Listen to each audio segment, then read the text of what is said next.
தூத்துக்குடி மாவட்டம் திரேஸ்புரம் கடல் பகுதியில் இருந்து மீன்பிடிக்க சென்ற 6 மீனவர்கள் நடுக்கடலில் படகு பழுதாகி தத்தளிப்பதாக மீனவர்களை மீட்க வேண்டும் என கோரிக்கை எழுந்துள்ளது. தூத்துக்குடி திரேஸ்புரம் கடல் பகுதியில் இருந்து சதீஷ்குமார் என்பவரது படகில் சுதர்சன், விக்னேஷ், அல்போன்ஸ், ஜார்ஜ், ஜூடு உள்ளிட்ட 6 மீனவர்கள் கடந்த 21ஆம் தேதி கடலுக்கு மீன்பிடிக்க சென்றுள்ளனர். அவர்கள் பாம்பன் கடல் பகுதியில் இருந்து 35 கடல் மைல் தொலைவில் மீன்பிடி தொழில் செய்து கொண்டிருந்துள்ளனர். இந்நிலையில் கடந்த 26ஆம் தேதி கரை திரும்ப வேண்டிய மீனவர்கள் கரை திரும்பவில்லை. மீனவர்கள் யாரையும் தொடர்பு கொள்ள முடியாத நிலையும் ஏற்பட்டது.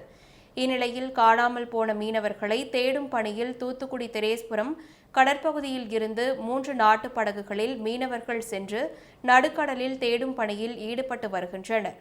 காணாமல் போன மீனவர்கள் நடுக்கடலில் படகு இயந்திர கோளாறு காரணமாக பழுதாகி தத்தளிப்பதாக தகவல் கிடைத்துள்ளதாகவும், நடுக்கடலில் தத்தளிக்கும் மீனவர்களை மீட்கும் பணியில் மீனவர்கள் ஈடுபட்டுள்ளதாகவும் திரேஸ்புரம் பகுதி மீனவர்கள் தெரிவித்தனர்.